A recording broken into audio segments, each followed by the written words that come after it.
Всем лучей добра и отличного дня! В эфире «Утро Якутии» на телеканалах «Якутия-24» и НВК «Саха». Сегодня вторник, 14 июля.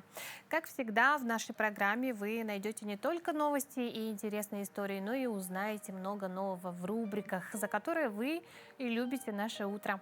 И, конечно, мы ждем ваши вопросы и отклики в наших телеграм-канале и в приложении группе Макс. Сегодня мы честно поговорим о том, как отдохнуть так, чтобы потом не лечиться. Что делать, если что-то пошло не так? Оставайтесь с нами, мы вам все расскажем. Ну, а дачников, скорее всего, интересует ответ на вопрос, когда же ждать стабильной погоды. Вернется ли жара или нас ждут затяжные дожди? На эти вопросы в прямом эфире ответит наша гостья Татьяна Маршалик из Якутского гидрометцентра. И это далеко не все. Вас ждут наши постоянные рубрики, среди которых и новая рубрика «Моя новая семья». Устраивайтесь поудобнее. Мы начинаем с приятного. Объявляем вам о нашей еженедельной игре от сети «Оптика ЕКТ». Мы дарим вам сертификат и спрей для чистки линз. Условия участия прежние. Нужно быть подписанными на наш телеграм-канал «Утро Якутии» и на группу в Максе. Написать комментарии с ответом на вопрос. Ответы принимаем и в телеграме, и в Максе. Где удобнее, там и можете писать. Вопрос сегодня такой. В рубрике «Книжная полка» сегодня будет сюжет про один рассказ. Назовите его автора. Так что смотрите внимательнее и оставляйте ваши ответы. Как мы выбираем победителя обычно, сегодня вечером в социальных сетях подведем итоги с помощью генератора случайных чисел. Он выберет одного счастливчика среди подписанных участников, которые правильно ответят на вопрос. Ну а я вам желаю всем удачи! Ну а далее мы знакомимся с актуальной информацией о погоде. Сегодня в центральных районах на 6 часов утра температура воздуха составила 22-24. Днем ожидается до 22-28. В заречной группе до 23-28, в южных 17-22. В Вилюйской группе 16-22, в Нижнеленских 18-27. В западных 13-23, в Колыме-Дигирской группе от 5 до 20. В Янских 13-23, на северо-западе от 7 до 23 градусов. На 6 часов утра температура воздуха в городе Якутске составила 23 градуса. Атмосферное давление 736 миллиметров ртутного столба. Ветер северный 2 метра в секунду. Сегодня днем, точнее в конце дня, небольшой кратковременный дождь, гроза. Ветер северо-восточный до 4-9 метров в секунду. Порывы до 9-14. Температура днем составит 27-29 градусов тепла.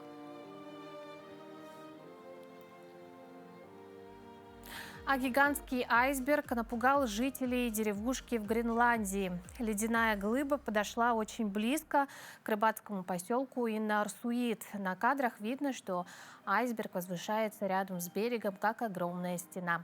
К счастью, все обошлось. Айсберг начал разрушаться еще на подступах к населенному пункту и не нанес ущерба. Но даже такой сценарий остается опасным, когда от ледяной массы резко откалываются огромные глыбы. Они могут вызывать сильную волну. Фактически это локальное цунами. Ну а с другими новостями нас познакомят мои коллеги из информационной службы. Им слово.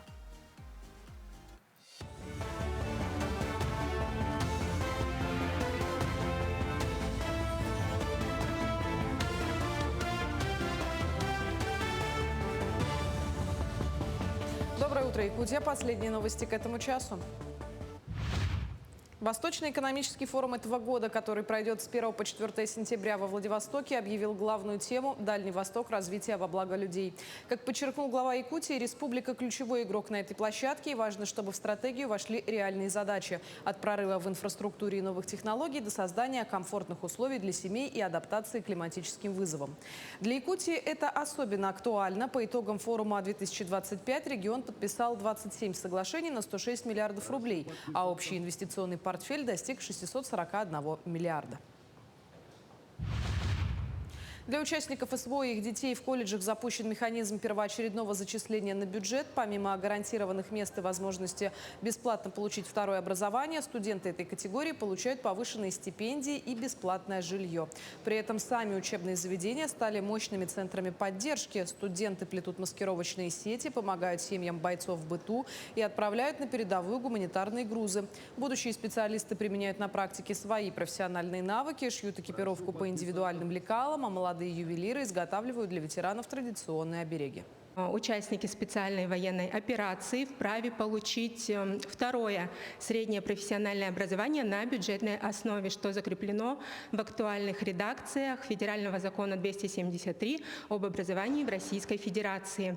И следует отметить еще получение образования по целевому договору. И здесь у нас указ главы Республики Саха-Якутия номер 80 от 21 октября 2022 года о мерах поддержки участников специальной военной операции и членов их семей в период проведения специальной военной операции, также закрепляет право первоочередности получения образования по целевому договору.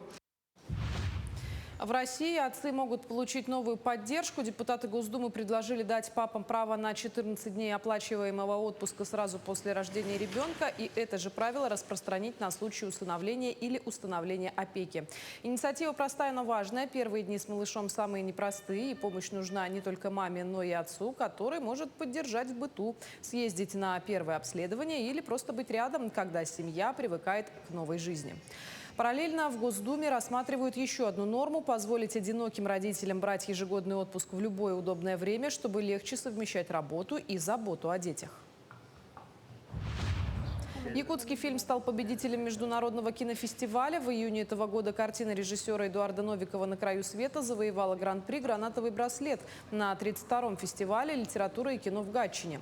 Также исполнитель главной роли архиерея Амвросия Сергей Перегудов стал лауреатом в номинации «Лучшая мужская роль». Фильм снят по одноименному рассказу Николая Лескова и повествует о православных миссионерах в Якутии. Ранее, в 2018 году, другой фильм Эдуарда Новикова «Царь-птица» также становился победителем на Московском кинофестивале.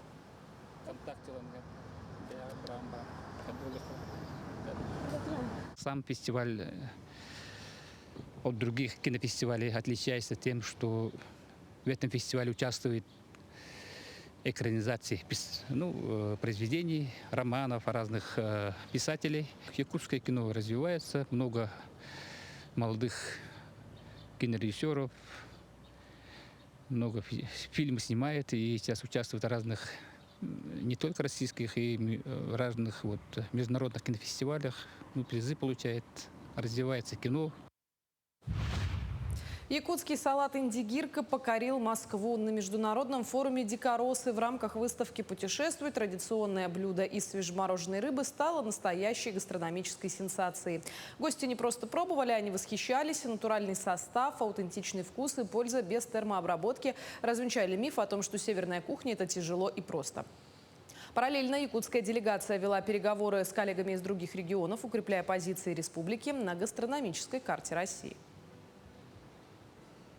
На этом все. Эфир телеканала продолжит программа «Утро Якутии». Оставайтесь с нами.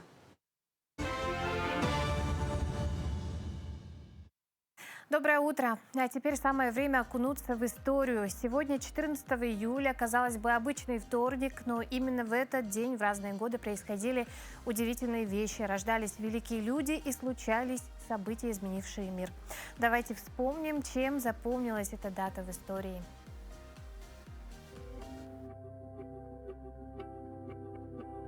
На календаре 14 июля. Сегодня Всемирный день интеллектуальных игр. По народному календарю Кузьма и Демьян – летние Кузьминки.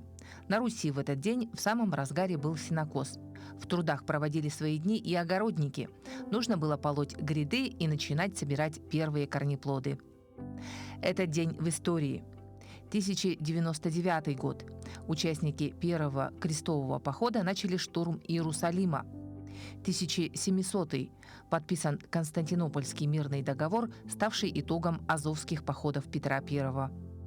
1789. Взятие Бастилии, что стало началом французской буржуазной революции. 1896. На Всероссийской выставке в Нижнем Новгороде представлен первый русский автомобиль. 1903.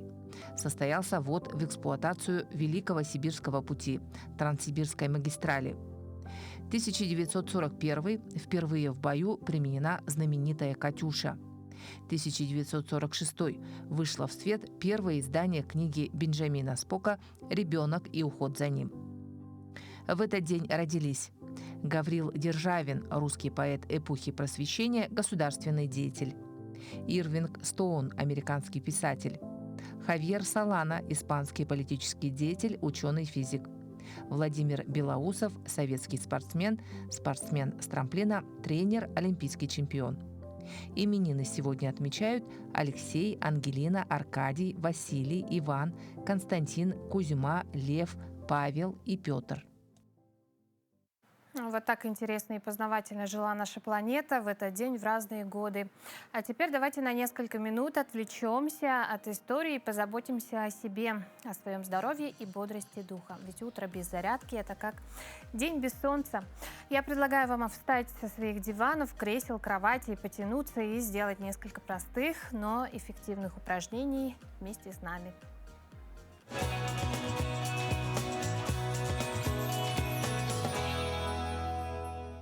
Всем доброго утра, меня зовут Екатерина. Давайте начнем этот день позитивно, с хорошей бодрой зарядки, чтобы зарядиться на целый день.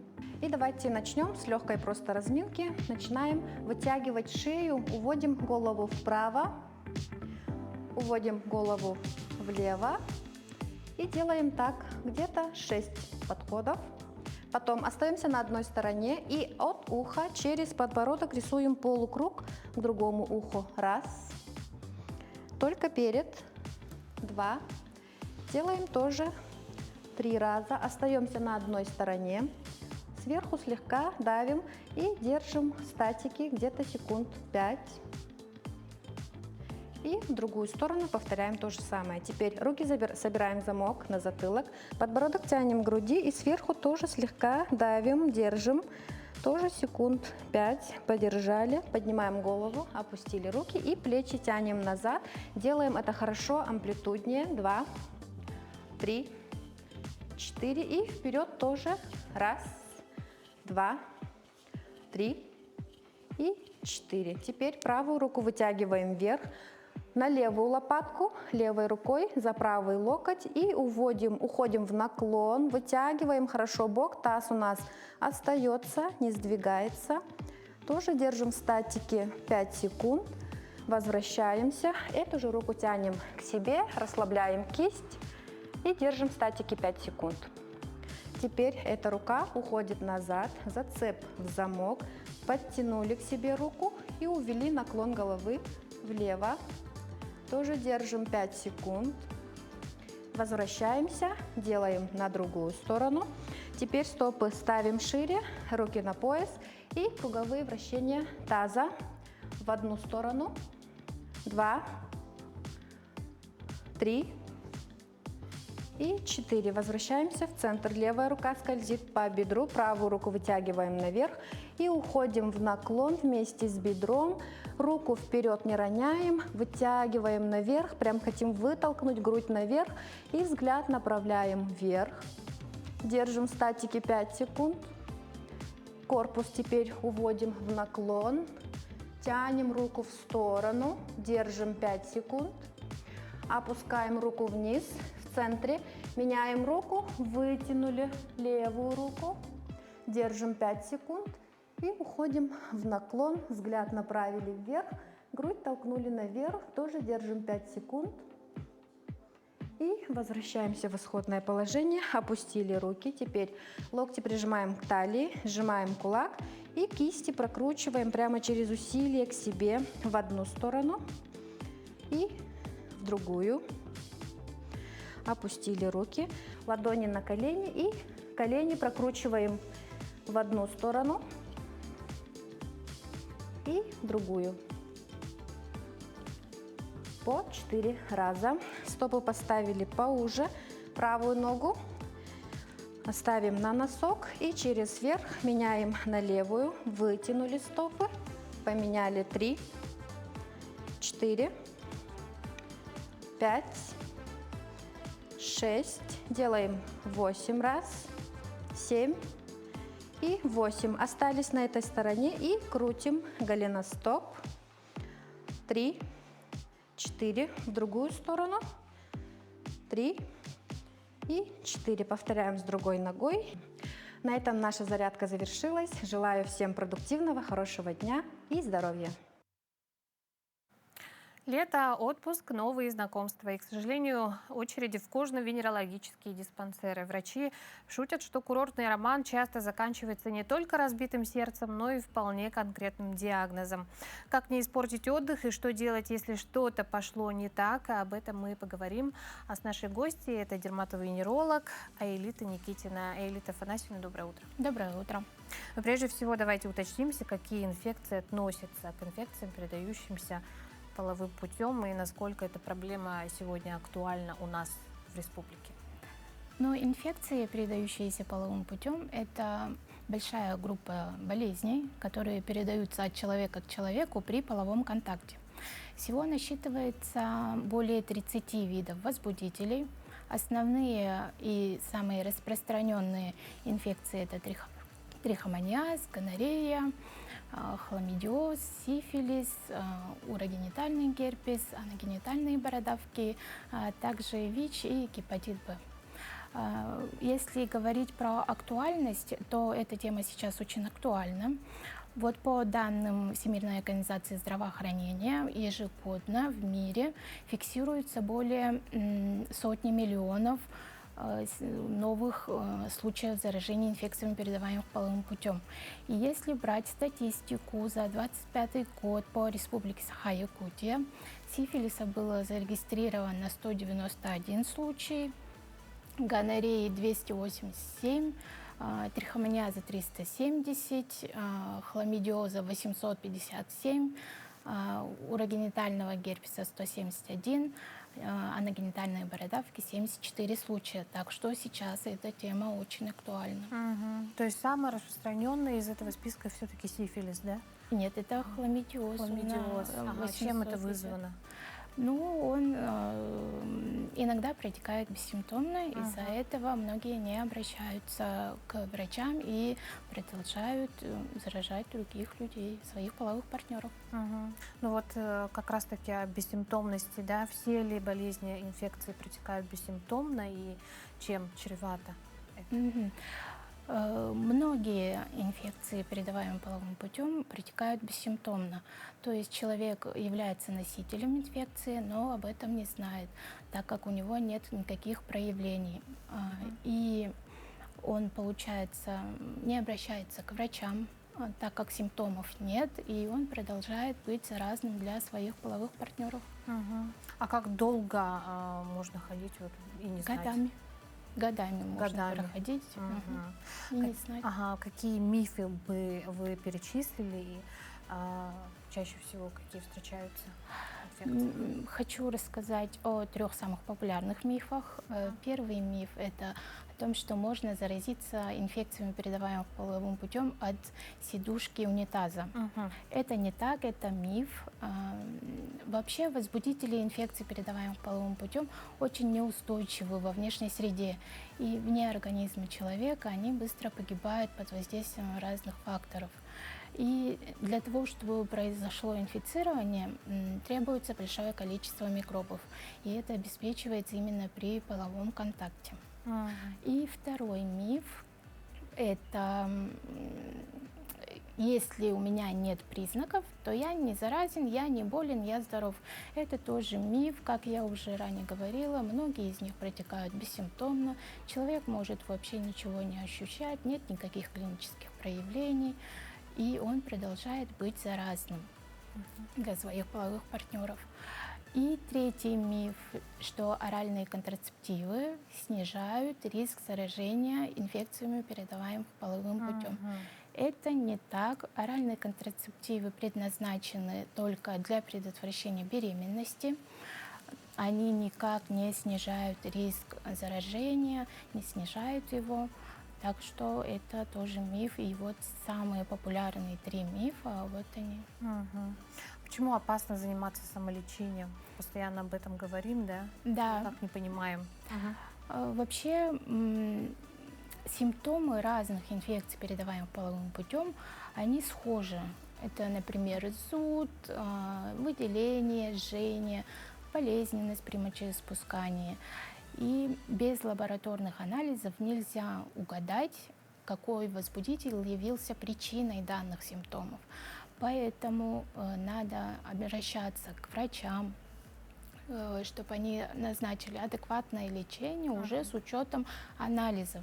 И самолечением заниматься тоже не стоит, потому что у всех инфекций, передаваемых половым путем, разное лечение. И одна таблетка, например, от гонореи не поможет при хламидиозе. Поэтому, если у вас какие-то симптомы появились или вы ведете активную половую жизнь, то обращайтесь к врачам за адекватным лечением. Вот как раз-таки современные методы лечения, да, диагностики, какие существуют на сегодня? Вообще диагностика у нас направлена на выявление возбудителя.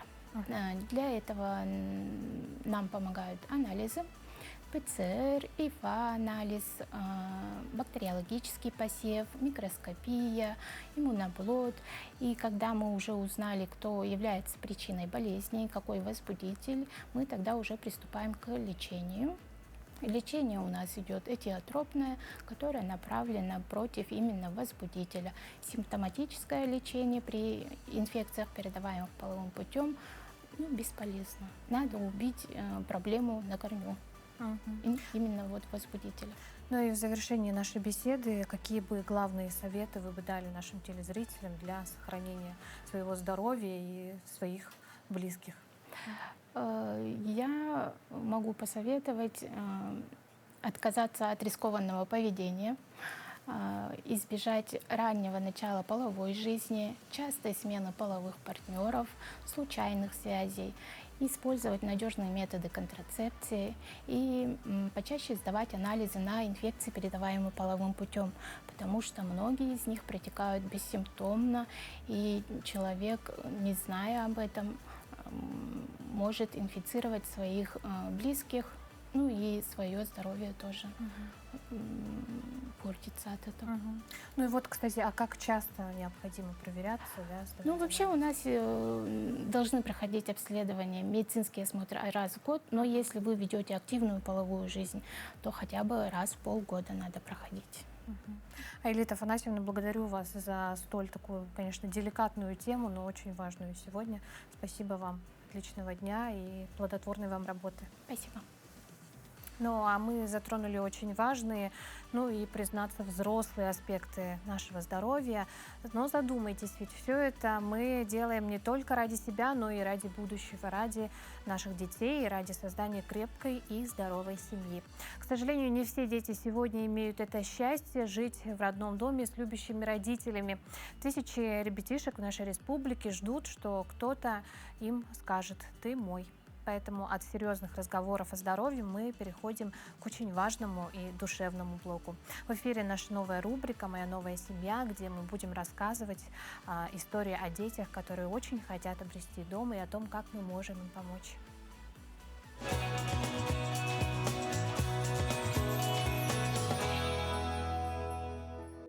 Восьмилетняя Саина – представительница малочисленного народа Долганы. И несмотря на юный возраст, у нее уже есть мечта и характер. Она рисует, лепит, участвует в конкурсах, а прошедшей весной приняла участие в конкурсе «Мисс Весна». И как творческая личность она очень любит стричь и уже применяет этот опыт на своих старших братьях. Не получается подстригать? Да, берешь. Что ты берешь? Машинку и стрижу. И стригу, да? Ух ты, даже я не умею. Да. Здорово. И она стрижет своих братьев, да? Саянчика и Рустама. Угу. Ну, расскажи, как тебе живется? Хорошо. Чем вы тут занимаетесь? Рисуем, поем, играем. Всякие конкурсы. А маму воспитателя как зовут?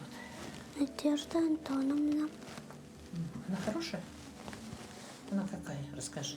Она добрая, хорошая, готовит очень вкусно и заботится обо мне. А ты любишь рисовать, а еще что ты любишь? Петь, танцевать. Недавно у нас мероприятие было на 8 марта, да? Угу. Саина участвовала в «Мисс Весна». Да, я пела. А как песенка называется? Мамочку я люблю. Старший брат Саины Исаяна Джулустан уже совершеннолетний. Самостоятельно зарабатывает и помогает младшим. Сестра Далана живет в другом доме-интернате, а брат Рустам рвется к спортивным вершинам. Младшие только закончили 1 класс. С малых лет приучены к порядку, убираются в комнате и следят за чистотой. И во всем помогают Надежде Антоновне. Эти дети, мы прямо друг к другу привязались, можно сказать, как мои дети, как мои внуки. У меня 6 внуков, и вот они тоже такого же возраста, как они. Вот. Нынче они пошли в 1 класс, садик закончили, пошли вдвоем 1 класс, учатся так, можно сказать, средне. Ага. Саинка на год старше, но так получилось, что вдвоем пошли нынче в эту школу, нынче в этот 1 класс. Творческая личность, она очень артистичная девочка прямо. У нее вот есть такой дар, такое.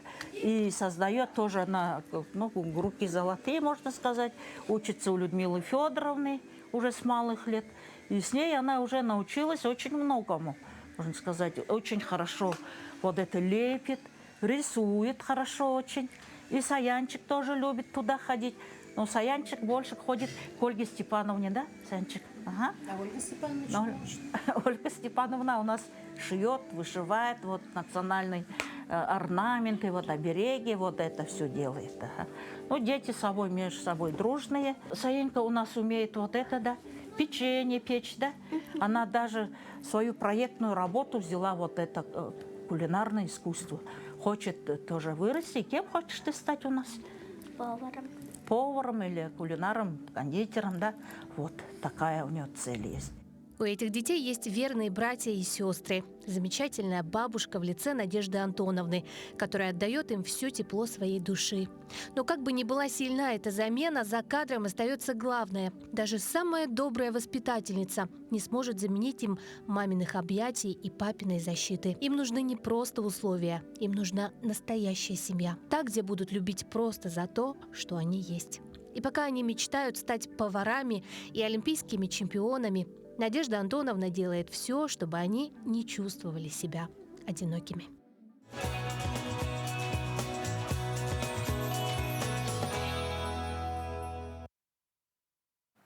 Мы обязательно продолжим знакомить вас с героями рубрики «Моя новая семья» в следующих выпусках. А пока давайте немного отвлечемся и прогуляемся по нашему городу. Сегодня в Якутске развернулись настоящие ярмарки прикладного искусства. Здесь мастера вкладывают душу в каждое изделие, будь то теплые свитеры ручной вязки, украшения из бисера или стильная одежда от местных дизайнеров. Это место, где каждая вещь хранит тепло человеческих рук. Давайте вдохновимся этим летним творчеством и узнаем, почему такие мероприятия становятся все популярнее. Здесь нет привычных торговых рядов с одинаковыми товарами. Каждое место продавца словно небольшая история. Одни участники освобождают место, давая вещам вторую жизнь, другие представляют собственные изделия ручной работы. А кто-то приходит в поисках интересных находок, кто-то ради того, чтобы скрасить свой досуг в прекрасные летние дни. Такая обстановка, что когда-то я учился в Москве и очень часто гулял по Арбату. И вот он мне очень напоминает вот эту обстановку веселую Арбата. И это очень хорошо, это сближает людей, дает позитив и прекрасное настроение. Для одних это возможность поделиться своей коллекцией, для других представить свое творчество. Украшения, созданные вручную, нередко находят своих покупателей далеко за пределами республики. Просто на ту ярмарку девушка пришла, она раньше жила в Якутии, и она теперь живет за границей. Она под цвет холода ровно купила у меня пояс, нагрудное украшение, бастыга и сразу сережки. Наверное, она была очень... Да, она была прям сразу увидела и примерила, и все сразу купила. Каждая ярмарка имеет свою собственную атмосферу. Если на одних площадках больше молодежи и современных брендов, то в старом городе чаще можно встретить ремесленников, коллекционеров и людей старшего поколения. Почему именно здесь сложилась такая ситуация, мы спросили у организатора. Испокон веков сюда приходили именно торговать, и, скорее всего, у взрослого поколения также и осталось, и ассоциативно они приходят больше сюда. Именно эта атмосфера приводит вновь и вновь сюда постоянных посетителей. Кто-то приходит за редкими находками, кто-то, чтобы лично познакомиться с мастерами и поддержать их. Вообще, я сама очень люблю ходить на такие ярмарки, потому что так мы поддерживаем наших местных мастеров. Вообще, я люблю очень такие вот маленькие украшения покупать на ярмарках. Вот. Прихожу и чуть-чуть трачу свои денежки. Сегодня такие ярмарки становятся не просто местом торговли. Они объединяют мастеров, коллекционеров, продавцов и всех, кто ценит уникальные вещи и живое общение. Здесь каждая покупка – это не только приобретение, но и поддержка человека, который вложил свое время и душу. Вероника Вайс, Семен Семенов, Якутск. На ярмарках мы разглядываем товары, смотрим на цены, изучаем ассортимент. А знаете, что объединяет ярмарку и нашу следующую рубрику? Слово, которое как раз и означает «список цен». Речь идет о слове «прейскурант». Многие из нас употребляют его в предложениях по-разному. Но в каких же случаях его говорить правильно и к месту? Поставим точку в этом вопросе раз и навсегда. Слушаем и запоминаем.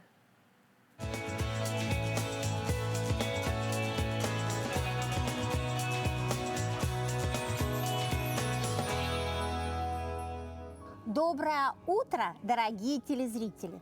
Август и сентябрь – это месяцы, когда мы делаем заготовки на зиму. А для того, чтобы сделать заготовки, нередко нам нужно покупать товары. И, конечно, чтобы покупать товары, нужно знать цены. Вот такую я вам цепочку придумала целую. Но к чему я это говорю? Дело в том, что когда товаров слишком много в магазине, то тогда составляется целый список этих товаров и цен на них. И такой список товаров и цен или услуг и тарифов на эти услуги называется прейскурант. К сожалению, со словом прейскурант связана досадная ошибка. Ошибочно говорить прейскурант цен. Почему? Потому что в самом значении слова прейскурант, я напомню вам это значение, прейскурант – это справочник цен на товары. Таким образом, в значении слова прейскурант уже включено значение слова цена. И употребление такого сочетания, как прейскурант цен, является лексически избыточным или тавтологичным. А как же можно говорить, спросите вы меня? Я вам отвечу. Можно говорить «цена по прейскуранту». Например, покупать товары по ценам прейскуранта. Поэтому, когда вы пойдете за покупками, покупайте товары по ценам прейскуранта и говорите правильно. Всего доброго! А черпать вдохновение для правильной и богатой речи, конечно же, надо в книгах. Сегодня у нас особенный гость, юный любитель литературы. Он расскажет нам о произведении, которое уже больше 100 лет не теряет своей актуальности и обаяния. Речь пойдет о кентервильском привидении Оскара Уайльда. Давайте послушаем.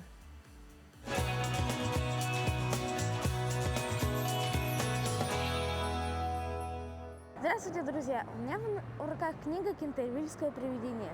Рассказ автора Оскара Уайльда, представителя английской литературы. Впервые издана в 1887 году. Эта книга из моего списка на лето по литературе. Все происходит в замке Кентервиль. Там древнее проклятие в виде привидения сэра Симона де Кентервилля, который убил свою супругу леди Элеонору в 1575 году. Замок покупает американский посол в Англии мистер Отис. У посла большая семья, дочь и 3 сына, 2 из которых близнецы. Твидрику не нравится такое соседство, и он начинает пугать людей. Стали появляться кровавые пятна повсюду, гром в любое время суток и клацанье цепей. Но не вышло, они не испугались.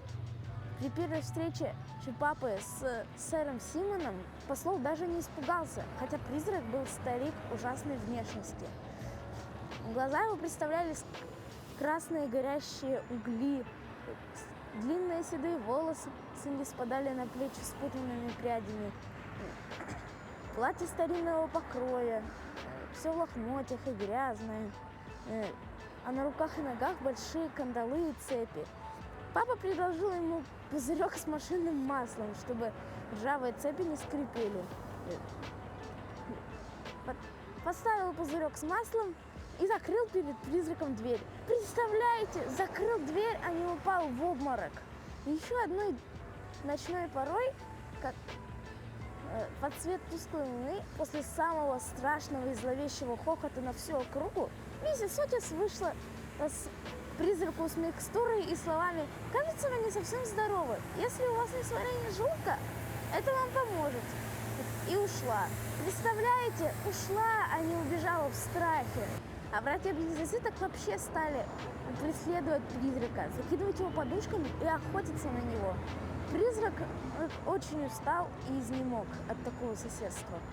Еще никогда за его славную, незапятнанную 300-летнюю карьеру его так жестоко не оскорбляли. И тут начинается история по спасению призрака. В истории появляется дочь посла Вирджиния. Скажу сразу, что без сострадания и морелюбви тут не обошлось. Читайте всегда, даже летом. Эту и много других книг вы найдете в моей любимой библиотеке. Поля района Дашимиалты в турецкой Анталии летом меняют привычный облик. Вместо посевов здесь появляются тысячи ковров и килимов с яркими узорами, которые раскладывают под открытым небом. На кадрах луга напоминают огромную красочную мозаику. Изделия ручной работы покрывают землю, создавая необычный пейзаж. Особую роль в процессе играет климат. Дашимиалты, сочетание ночной влажности и дневной жары, постепенно смягчает цвета изделий, придавая им характерный вид. В зависимости от материала некоторые из них остаются на открытом воздухе до 3 месяцев, прежде чем достигают нужного оттенка. Их привозят из Стамбула и из-за рубежа, а затем отправляют обратно. Мы выкладываем их на солнце, чтобы они приобрели постельный оттенок. Когда мы получаем предупреждение о возможном дожде, мы сразу же собираем и убираем ковры, которые сложены на деревянных поддонах. Мы заворачиваем их в чехлы, чтобы они не намокли. Другими интересными новостями и актуальными событиями нас ознакомят мои коллеги из информационной службы.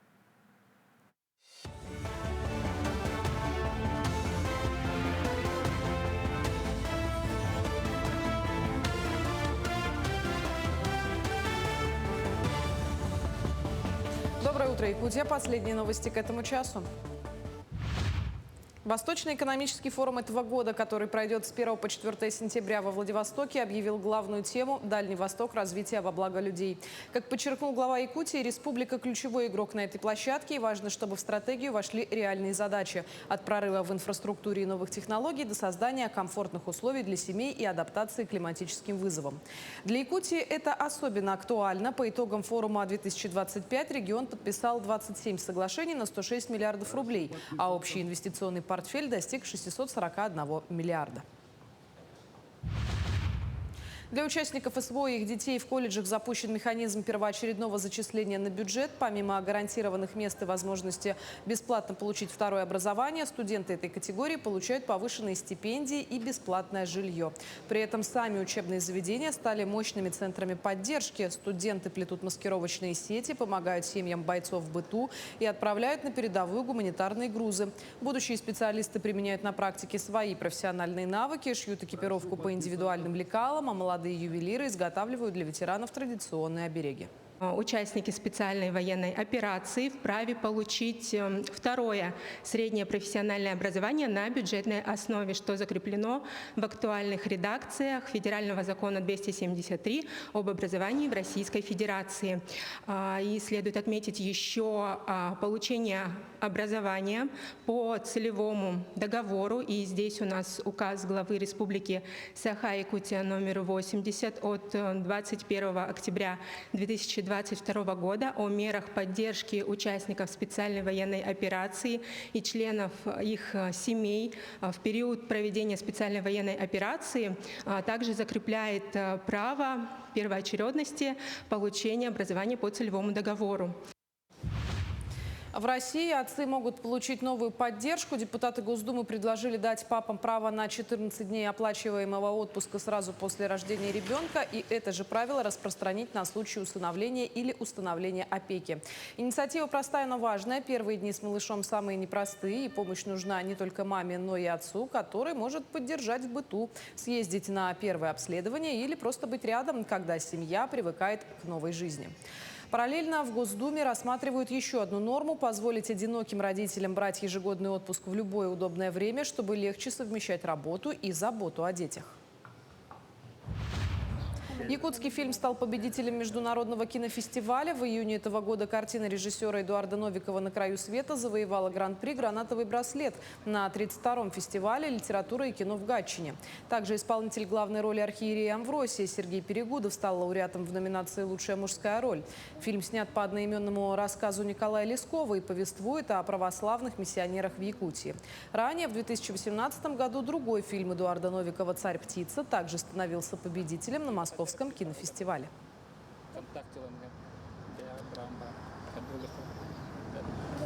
Сам фестиваль от других кинофестивалей отличается тем, что в этом фестивале участвует экранизации произведений, романов разных писателей. Якутское кино развивается, много молодых кинорежиссеров, много фильмов снимает и сейчас участвует в разных, не только российских, и разных международных кинофестивалях. Призы получает, развивается кино. Якутский салат индигирка покорил Москву. На международном форуме «Дикоросы» в рамках выставки «Путешествуй» традиционное блюдо из свежемороженой рыбы стало настоящей гастрономической сенсацией. Гости не просто пробовали, они восхищались. Натуральный состав, аутентичный вкус и польза без термообработки развенчали миф о том, что северная кухня – это тяжело и просто. Параллельно якутская делегация вела переговоры с коллегами из других регионов, укрепляя позиции республики на гастрономической карте России. На этом все. Эфир телеканала продолжит программа «Утро Якутии». Оставайтесь с нами. Доброе утро. Лето в Якутии в самом разгаре, и тема погоды сейчас волнует, пожалуй, каждого. Что нас ждет до конца месяца? Новые волны жары или дожди? Каким выдался этот сезон по сравнению с прошлыми годами? И стоит ли дачникам готовиться к заморозкам? На эти и другие вопросы нам поможет ответить специалисты. В нашей студии Татьяна Маршалик, заместитель начальника Якутского управления по гидрометеорологии и мониторингу окружающей среды, начальник гидрометцентра. Татьяна Владимировна, доброе утро. Доброе летнее утро. Летнее, самое главное. Да. Все-таки был ли побит температурный рекорд этим летом по жаре, да? Мы ощутили на прошлой неделе буквально. И когда отмечалась самая высокая температура в Якутии? Рекордов по жаре мы не побили в этом году. Самая высокая температура была 38 градусов. Она отмечалась в ряде районов. Это были заречные районы, Усть-Алданский, Усть-Майский район. В Алекминском районе отмечалась температура 38. Ну а для города Якутска самым теплым, самым жарким был день 9 июля. Температура была 35,9. Даже рекорд этого дня не был побит, потому что рекорд этого дня был 36,1, и был он еще в прошлом веке. А вообще, абсолютный максимум температуры для города Якутска 38,4, который был в 2011 году, 17 июля, он пока остается непобитым. Ну, ожидать ли нам еще жарких таких денечков? Я думаю, такой жары именно конкретно ожидать не стоит. Я думаю, что пик жары и максимум года температуры, я думаю, что он пройден. Все-таки это как раз была макушка лета, как всегда говорят, 10-12 июля, Петров день. До этого обычно всегда бывает самая жаркая погода. Теплые дни, конечно, еще будут. Ну, тому подтверждение сегодня, наверное, люди, кто вышел на улицу, уже успел сегодня, поняли, что прямо конкретно была летняя ночь с высокой температурой, тепло, и уже сейчас в 7 утра 25 градусов. Это сегодня, значит, ожидается ближе к 30, и, как по прогнозам синоптиков, большая вероятность грозы к концу дня. А значит, опять духота? Да, сегодня да. Но я могу сразу объяснить, почему. Потому что вышел южный циклон. У него траектория через юг республики и на запад. Там у нас идут дожди, местами сильные, ливни, грозы. А центральные районы попали в теплый сектор этого циклона. То есть вынесена теплая воздушная масса с юга. И поэтому сегодня жители центральных, юго-восточных районов будут наслаждаться конкретно прямо летним днем, жарким днем. Даже к 30 и, может быть, выше 30 градусов, особенно Усть-Майский район. Но если заглянуть даже в тот же телефон, можно посмотреть, что в предстоящие дни у нас дожди, да? Не заглядываю в телефон, только нашими прогнозами. Вот, специально для этого мы вас и пригласили. Какая погода ожидается вот в предстоящую неделю до конца месяца июля и в целом какой август ожидается? Ну, я всегда же говорю и повторяю, что долгосрочные прогнозы – это оправданность очень низкая, и поэтому на них сильно опираться не стоит. Мы максимум смотрим вперед на неделю, поэтому вот про циклон, который я сказала, у него еще будут два брата-близнеца, то есть это будет серия южных циклонов, которые мы ожидаем на этой неделе. И поэтому вот такая теплая погода с прояснением будет как раз чередоваться с днями с дождем. Вот, поэтому на этой неделе через день, через 12 часов в промежутках будут у нас дожди различной интенсивности. Вот, больше вероятность более такого интенсивного дождя для центральных районов, в том числе для города Якутска, это будет конец рабочей недели. Там мы уточним, это пятница, скорее всего, там будет выход 3-го южного циклона, и у него траектория будет через Усть-Майский район, на Заречный и на центр. А чем нынешнее лето отличается от, скажем, прошлогоднего и прошлых годов? А вы знаете, не очень сильно отличается лето, да, немножко был прохладнее июнь. Как всегда, я говорю, как бы там ни было, жары неделя нам всегда обеспечена, каждое лето температура выше за 30. Ну, а чем он? Дождями. Но сказать, что вот первая декада июля, да, она была не просто жаркой, она была совершенно сухой. То есть полное отсутствие осадков по всем центральным районам. И в городе Якутске выпало 0,6, то есть меньше 1 миллиметра за все 10 дней. У нас даже состоялось агрометеорологическое опасное явление – это атмосферная засуха. Город Якутск, окрестности, Усть-Алданский район. Ну вот в связи с прошедшими дождями недавно, значит, 11 числа, 12, в общем-то, это явление прекратилось. Ну вот как раз-таки заговорили о дождях. Что касается осадков, вот говорят, что их вызывали искусственно. Так ли это, чтобы предотвратить пожары? Опять же скажу, у нас искусственных дождей не бывает. Не бывает. У нас единственное бывает активное воздействие на облака с целью увеличения осадков. Работали как раз немного. Значит, они работали в мае-июне, потом был перерыв. И вот сейчас опять уже самолет-зондировщик работает, но вылетов было 1 или 2 всего. То есть как бы немного ждут. Именно конкретно, как любят они говорить, ресурсную облачность для того, чтобы не просто так воздействовать, чтобы был, ну, эффект там, где нужно. Там, где нужно. Да. Но что касается заморозков, надеемся, что их в ближайшее время не стоит ожидать. Наверное, это вопрос дачников больше интересует. Дачников, ну, наверное, дачников в первую очередь, дачников, огородников. В общем-то, по месячным прогнозам на август, например, мы сейчас уже имеем, аналог у него будет прошлый год, это 25-й. В общем-то, там ранних заморозков не было. Все шло нормально. То есть, как бы прогноз на август в этом году тоже нормальный. Температура в пределах нормы, и осадков норма, и чуть меньше. Вот. Ну, а ближе к тому времени будем заморозки смотреть. Будет ли вторжение холодного воздуха, будут ли радиационные заморозки или какие-то. Это уже дело такое далеко, заглядывать ну, невозможно просто. Татьяна Владимировна, ну и как вы сказали, в телефонам лучше не верить, да? Нет, знаете, пускай имеют место быть вообще любые альтернативные способы. Кто хочет смотреть телефоны. Я, так как все-таки я начальник гидромедцентра, вы понимаете, что я только пользуюсь нашими, Макс-канал у нас и наш Якутгидромед сайт.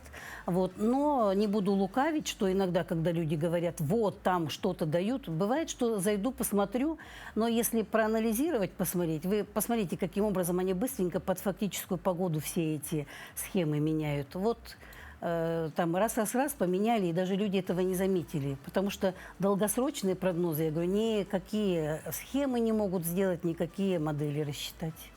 Татьяна Владимировна, спасибо вам огромное за участие в нашем эфире. Как всегда, с вами всегда интересно. И ждем вас всегда и рады видеть. Я рада поделиться.